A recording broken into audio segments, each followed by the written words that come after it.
बाबा Siddiqui murder case में Lawrence Bishnoi gang ने कत्ल की जिम्मेदारी ली है, लेकिन सवाल यह है कि कैसे एक गैंगस्टर जेल में बैठा बैठा किसी के भी मर्डर का ऑर्डर दे देता है, जेल में बैठा बैठा शूटर अरेंज कर लेता है, हथियारों का भी इंतजाम कर देता है, रुपए पैसों का भी बंदोबस्त कर देता है। कभी कोई सिंगर, कभी कोई एक्टर, कभी नेता और कभी कोई और। लगातार लॉरेंस बिश्नोई का आतंक जारी है, वो भी जेल के अंदर से। कहा जाता है कि इस वक्त लॉरेंस के गैंग में 700 से ज्यादा शूटर्स हैं। सोचिए, जेल से वो इतना बड़ा गैंग ऑपरेट कर रहा है। न सिर्फ हिंदुस्तान में बल्कि विदेशों में भी लॉरेंस का गैंग ऑपरेट हो रहा है। इस वक्त कम से कम 6 देशों से लॉरेंस का गैंग चल रहा है। लेकिन कैसे, यह संभव कैसे हुआ? पूरी रिपोर्ट देखिए।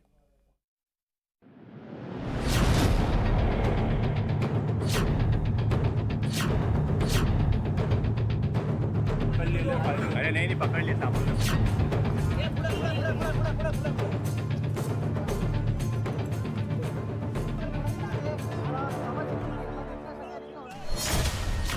क्या लॉरेंस बिश्नोई मुंबई में दाऊद इब्राहिम की जगह ले रहा है? क्या बाबा सिद्दीकी की हत्या मुंबई में वर्चस्व स्थापित करने के लिए हुई? क्या बाबा सिद्दीकी की हत्या में सलमान खान की दोस्ती का भी कोई एंगल है? ये सवाल इसलिए उठ रहे हैं क्योंकि बाबा सिद्दीकी के मर्डर के बाद सोशल मीडिया पर एक दावा किया जा रहा है। यह कहा जा रहा है कि यह हत्या लॉरेंस बिश्नोई ने करवाई और हत्या की वजह बना बाबा सिद्दीकी और सलमान खान की नजदीकी। ये अभी तक की जांच में ऐसा कुछ बोला है? इस हादसे में इस घटना में लॉरेंस बिश्नोई गैंग का जो रोल है उसके बारे में हम इन्वेस्टिगेशन कर रहे हैं। सोशल मीडिया पर एक पोस्ट वायरल हो रही है जिसमें दावा किया गया है कि वो लॉरेंस बिश्नोई गैंग की तरफ से जारी की गई है। इस पोस्ट में बाबा सिद्दीकी की हत्या की जिम्मेदारी ली गई है और इसमें सलमान खान का नाम भी लिखा है। लिखा है कि आज जो बाबा सिद्दीकी की शराफत के पुल बांध रहे हैं वो एक टाइम में दाऊद के साथ मकोका एक्ट में था। लिखा है कि इसके मरने का कारण अनुज थापन और दाऊद को बॉलीवुड, राजनीति और प्रॉपर्टी डीलिंग से जोड़ना था।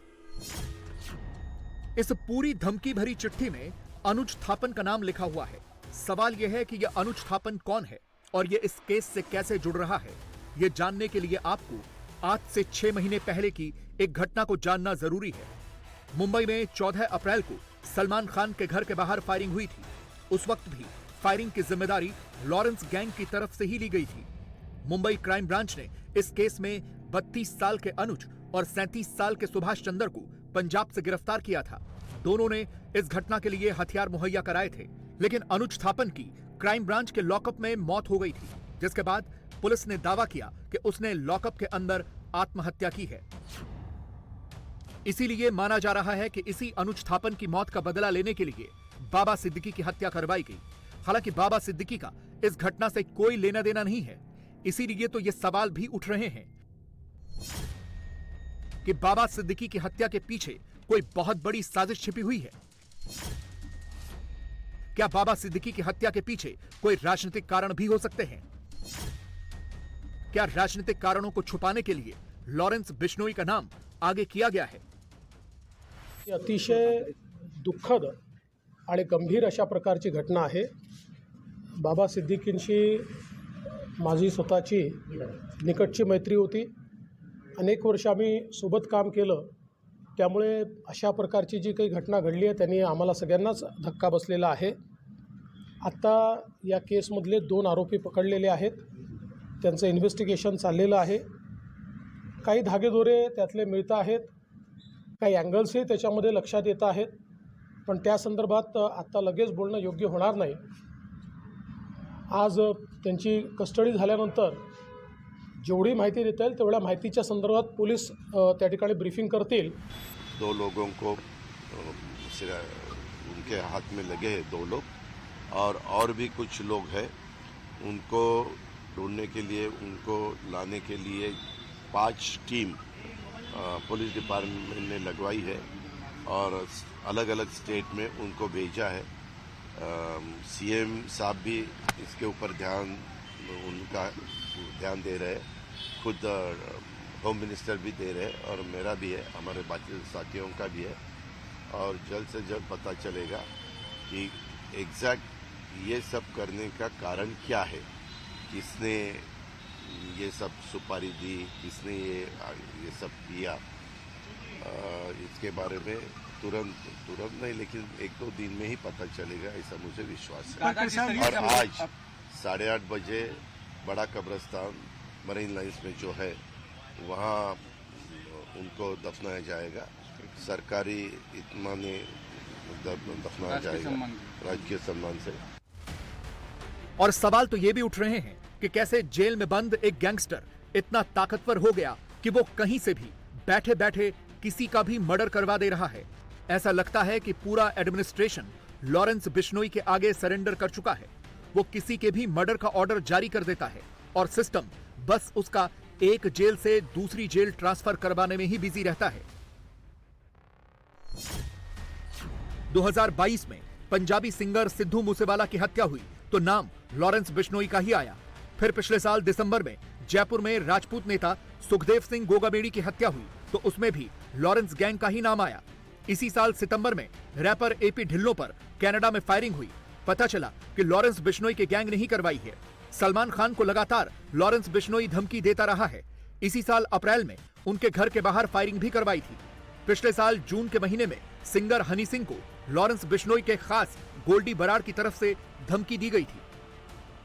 इसीलिए तो ये सवाल उठ रहे हैं कि कैसे एक शख्स इतना ज्यादा ताकतवर हो गया कि वो जेल के अंदर बैठा बैठा किसी का भी मर्डर करवा रहा है, किसी को भी धमकियां दिलवा रहा है या घरों के बाहर गोलियां चलवा रहा है। एक्स मिनिस्टर बाबा सिद्दीकी, इन पर जानलेवा हमला हुआ था, दुर्भाग्य से उनमें उनकी मृत्यु हुई है, ऐसी खबर है। और ये बहुत ही दुर्भाग्यपूर्ण घटना है, दुखद घटना है। और इसमें 2 आरोपी अरेस्ट है, ऐसा पुलिस कमिश्नर भंसालकर जी ने मुझे कहा है, और एक आरोपी फरार है। ये दोनों एक हरियाणा और उत्तर प्रदेश का है। तीसरा आरोपी की जो फरार है उसको पकड़ने के लिए पूरी पुलिस की टीम क्राइम ब्रांच काम कर रही है और उसको जल्दी पकड़ा जाएगा और ये तीनों के ऊपर कड़ी कार्रवाई हो जाएगी। इस वक्त लॉरेंस बिश्नोई गुजरात की साबरमती की जेल में बंद है और सूत्र बता रहे हैं कि जांच एजेंसियां लॉरेंस से साबरमती जेल में ही पूछताछ की तैयारी कर रही हैं। बाबा सिद्दीकी की हत्या करने वाले शूटर्स का दावा है कि वो लॉरेंस गैंग से जुड़े हुए हैं। इसीलिए शूटरों के दावों को वेरीफाई करने के लिए जांच एजेंसियां जेल में बंद लॉरेंस बिश्नोई से पूछताछ करना चाहती हैं। जिन 3 शूटरों ने इस हत्याकांड को अंजाम दिया वो भी कोई हाई प्रोफाइल नहीं है। इन तीनों ही शूटरों की पहचान हो गई है। पहला है शिव कुमार उर्फ शिव गौतम और दूसरा है धर्मराज कश्यप। ये दोनों ही यूपी के बहराइच के गंदारा गांव के रहने वाले हैं। शिव कुमार की उम्र 20 से 22 साल बताई जा रही है और कहा जा रहा है कि इसी ने बाबा सिद्दीकी के मर्डर की सुपारी ली थी। ये फरार है। दूसरे शूटर धर्मराज कश्यप की उम्र 19 साल बताई जा रही है, जो पकड़ा गया है, अभी गिरफ्तार है। जबकि तीसरे शूटर का नाम गुरमेल बलजीत सिंह है और वो हरियाणा के कैथल का रहने वाला है। ये भी पकड़ा गया है। इससे एक बात साफ जाहिर होती है कि महाराष्ट्र और बिलखुसूस मुंबई में जो भारत का फाइनेंशियल कैपिटल है, वहाँ पर एक जंगल राज चल रहा है। और बड़े अफसोस के साथ ये बात कहना पड़ता है कि मुंबई की पुलिस जो अपने प्रोफेशनलिज्म के लिए पूरे भारत में मशहूर है, वहाँ पर इस तरह की हत्याएं हो रही हैं। तो इससे एक बात मालूम होती है कि वहाँ की शिंदे और फडणवीस की सरकार के पास कोई पॉलिटिकल विल नहीं है। वो पुलिस को बंद करके रखे हैं, उनको काम करना नहीं दे रहे। और तीसरा ये है कि उनको सिर्फ इलेक्शन की फ़िक्र है। महाराष्ट्र और मुंबई में जो आम जनता है, उनकी सेफ्टी का उनको ना कोई पासो लिहाज है, ना उसका कोई प्रोग्राम है उनके पास। और एक 3 मरतबा के मिले और जो ख़ुद उनकी पार्टी के अलायंस में है, आप उसकी हत्या कर दी जाती है, जिसम में 3-3 गोलियां मारी जाती हैं। तो ये बड़ा ही दर्दनाक, अफसोसनाक और शिंदे और बीजेपी सरकार की सरासर नाकामी है ये। और इससे एक पैगाम मिलता है कि वहाँ पर कोई भी सुरक्षित नहीं है। तीनों का कनेक्शन लॉरेंस गैंग से बताया जा रहा है। हालांकि पुलिस इसकी जांच में जुटी है। सूत्रों के मुताबिक मुंबई में बाबा सिद्दीकी को मारने की साजिश जेल में रची गई थी।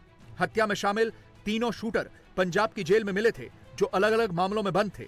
तीनों की मुलाकात एक चौथे शख्स ने करवाई थी, जो वारदात के वक्त मौके पर मौजूद नहीं था, लेकिन वो मुंबई में ही था। सूत्र ये भी बता रहे हैं कि बाबा सिद्दीकी की हत्या की सुपारी इसी चौथे शख्स ने 3 लाख रुपए में ली थी। तीनों शूटर को 50-50 हजार रुपए का एडवांस पेमेंट किया गया था, जबकि कुछ पैसा होटल में रहने और रेकी करने के साथ साथ घूमने फिरने और खाने पीने के लिए दिया गया था। बाकी पैसा चौथे सुपारी किलर को मिलना था। तीनों शूटर 2 सितंबर से कुर्ला में एक किराए के मकान में रह रहे थे। इस मकान का किराया 14,000 रुपए महीना था।